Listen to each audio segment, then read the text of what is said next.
Alors, chers amis, chers auditeurs, chers youtubeurs, avec ici Michel Guy, Pan Gérard, Diomandé Louti, partenaire et ami si cher de Africa Place, l'acte 2 concernant le sujet du débat est en revue.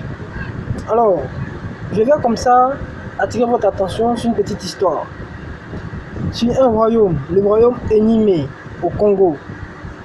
Ce royaume, au départ, était d'abord un tout petit village. Et ce petit village-là, le chef-fils du village, Enyimé, qui était un conquérant, un homme de la découverte, avait comme ça décidé de quitter le village pour aller découvrir ailleurs.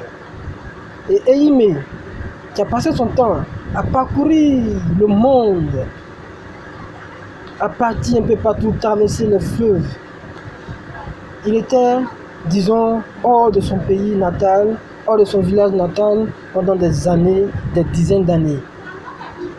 Et dans le temps, pour être candidat, sinon dans la chefferie, il faut forcément avoir vécu longtemps dans le village pour connaître les réalités du village. Voilà qu'un jour, le petit Enyimé est pris de ses sentiments et ses valeurs traditionnelles.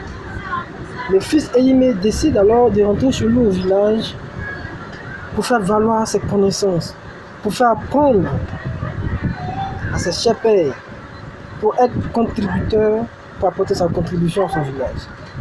Quand il est arrivé, tout le village s'est mis en bloc pour décliner sa candidature, je vous dis. Tout le village s'est mis en bloc pour décliner sa candidature. Voilà que, au conseil des sages, on s'attendait plutôt à ce que le sage, le plus grand sage du village, il n'y en a pas. On s'attendait plutôt à ce que le sage du village dise définitivement que bon, la candidature de Enyimé n'est pas la bienvenue, il faut décliner parce que longtemps il n'est pas resté au village, il ne connaît pas les réalités du village. Nous, on s'y connaît mieux, c'est nous qui pouvons décider du sort de notre village. Quelqu'un qui a passé tout son temps à l'étranger ne doit pas être candidat dans ce village parce qu'il ne connaît pas les réalités. Mais triste, sinon désillusion. Et le sage s'est assis et leur a dit, il est temps d'une révolution. La première question que le sage a posée, c'était de savoir, vous voulez rester village ou royaume?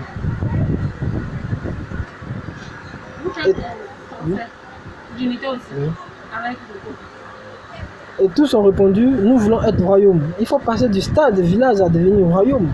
Qui sont ceux qui sont plus royaume? Tout le monde a levé son doigt. Alors je vais dire que la candidature de Didier Drogba aujourd'hui est la bienvenue. Il ne faut pas décliner la candidature de Didier Drogba. Je pense que ce serait une bonne contribution pour lui d'apporter son expertise et tout son talent à parcourir le monde entier. C'est une bonne connaissance. Que de rester là à être échiné sur des petits pouvoirs là, des petits pots de vin. Mes chers amis, il faut passer d'un stade de révolution à un stade de conquérant. Donc je pense que voici un peu le bain de sel que j'avais apporté. Il faut rester objectif, il faut vraiment rester objectif. Encourageons tous les présidents de club à être objectifs, à rester soudés autour de la candidature de Drogba. Je pense que ça sera un gain pour nous tous, c'est la Côte d'Ivoire qui gagne. Donc, chers internautes, monsieur Didier Drogba, nous vous soutenons. N'oublie pas de publier cette vidéo-là très rapidement.